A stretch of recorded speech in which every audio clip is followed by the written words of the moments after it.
Let me tell you a story, one filled with love, hope, and a mother's fierce protection of her children. To understand why Our Lady of Guadalupe is so closely tied to the unborn children and the pro life movement, we need to look at her miraculous appearance to Juan Diego in 1531 and the deeper symbolism embedded in her image. Welcome to Saint Stories. In the early 16th century, the Aztec Empire was a place of extraordinary culture, but also one steeped in bloodshed. The Aztecs worshipped gods who demanded human sacrifices. Countless lives, including infants and children, were offered in a desperate attempt to appease these gods and bring prosperity to their people. It was into this darkness that the Virgin Mary appeared. Her presence at Tepeyac Hill was not random. It was an act of divine intervention. By choosing to appear to Juan Diego, a humble indigenous man, she brought hope to a culture of death, gently redirecting their hearts to the one true God, the giver of life.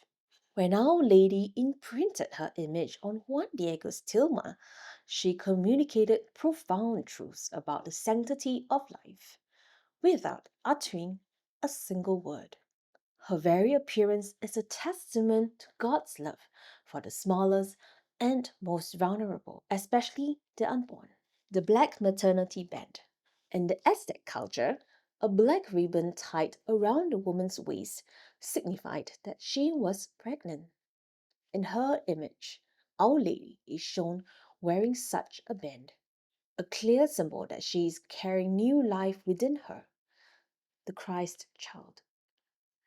Her very presence declares the sacredness of the unborn child she carries, affirming the dignity of every life from the moment of conception. The floral design on her womb. Over her womb is a full-petaled flower, a symbol of divinity in Aztec culture. The flower indicates that she carries the divine Son of God within her. In her silence, she proclaims that every child created in God's image is precious beyond measure. Her posture and gaze.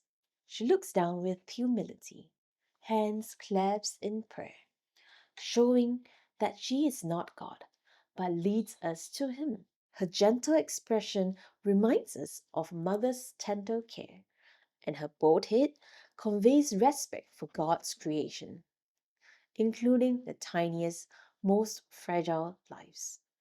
A mother for all the vulnerable, Our Lady of Guadalupe came not only for the Aztecs, but for all humanity. She embraced the indigenous people who have long been oppressed and marginalized. In the same way, she embraces the unborn, who are the most vulnerable and voiceless in our world today. When millions converted to Christianity after her apparition, the human sacrifices that defined the Aztec religion came to an end. This transformation wasn't just cultural, it was a victory for life. Her intervention saved countless lives, both physically and spiritually. Why she is the patroness of the unborn.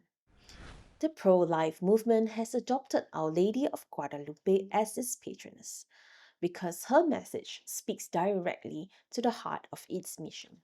Just as she protected life in 1531, she continues to inspire and intercede for those who defend the unborn today.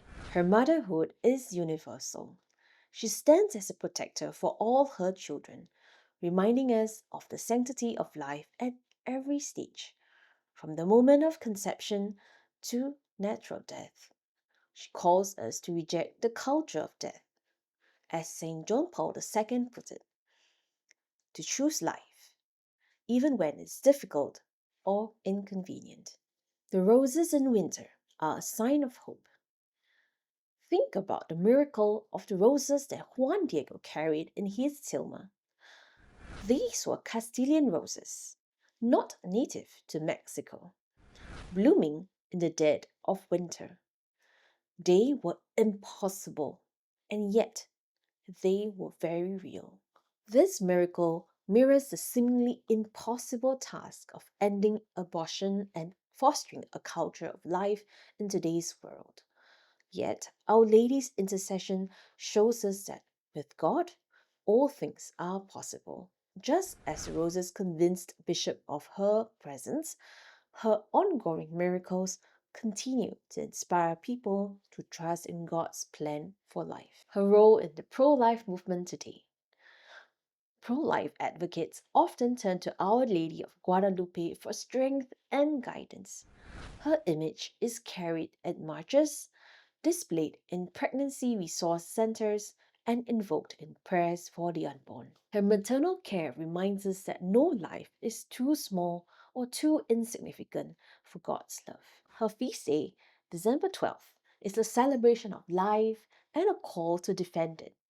Every year, Catholics around the world honor her by standing in solidarity with the unborn, praying for an end to abortion, and offering hope to expectant mothers in need.